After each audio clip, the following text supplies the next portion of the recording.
Legion Maren Euland were stabbed to death by suspected Islamic jihadists, and a horrific video shows Jefferson being beheaded. Although the attack was likely sexually motivated, the killers later claimed allegiance to ISIS. And guess what one of the victims had previously posted on her Facebook page? A video showing a bearded Muslim man alongside the words, "Never judge people by their appearance." The video, a short film entitled Think for Yourself, shows a white woman looking at a bag-carrying Muslim with suspicion. Plainclothes police officers then run out of the car towards the Muslim. Then they run straight past him and instead tackle a well-dressed white man with a briefcase before finding a bag full of drugs. The Muslim man then meets his family and the white woman realized what an Islamophobe she was. Never judge people by their appearance, the young blonde Scandinavian girl wrote on her Facebook before traveling to Morocco, where she was decapitated. This is what the three men who did it looked like. Some people even reported that the mother of one of the victims in Morocco was posting love heart emojis aimed at Moroccans on Facebook just days after her daughter was brutally slaughtered. Swedish news outlets later reported that the rape and beheading carried out by supporters of Islamic State had nothing to do with Islam. And so we observe yet another tragic case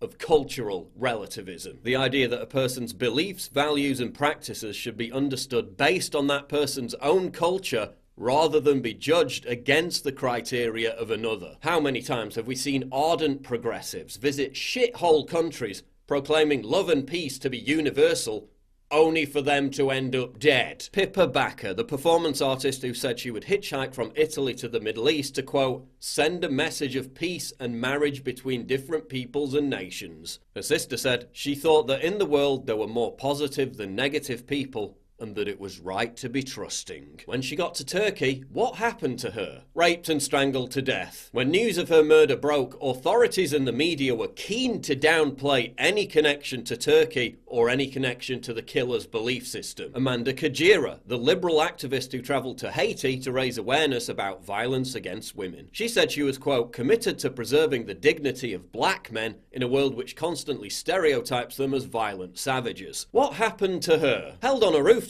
and repeatedly raped by a black man. When she wrote about the experience after, guess who Amanda said was to blame? White men. Ellen Krantz, a Swedish supporter of multiculturalism and a strong advocate of mass immigration. She was a member of a Facebook page called We Like Diversity. What happened to her? Raped and killed by an Ethiopian immigrant and dumped in a forest. Zada Catalan, the Swedish Green Party politician who was a staunch advocate for open borders before visiting the Democratic Republic of the Congo. What happened to her? Beheaded and thrown in a shallow grave. 20-year-old Ellie Warren, a left-wing environmentalist who visited Mozambique for the diving and for the, quote, pumping nightlife. According to her mother, she was, quote, just one of those girls that wanted to travel the world and see everything she could before she was 30. Warren had an insatiable desire to, quote, help others less fortunate than herself. What happened to her? Raped, murdered and dumped in a toilet block. American Lauren M., working as an au pair in Austria, responded to a campaign encouraging people to take refugees and migrants into their own homes. She took in a Gambian migrant who had escaped from a local refugee centre to escape deportation and had a warrant out for his arrest. Lauren gave the migrant a home despite him being previously accused of sexually assaulting a minor. What happened to her? Raped and suffocated to death. Belgian psychologist Malaise Derrymaker worked with failed asylum seekers in Sweden to prevent their deportation. What happened to her? Mowed down by a truck driven by a failed asylum seeker. A female interpreter working on a documentary about the plight of vulnerable refugees. What happened to her? Raped by refugees. These cases are commonplace, with NGOs and charities routinely covering them up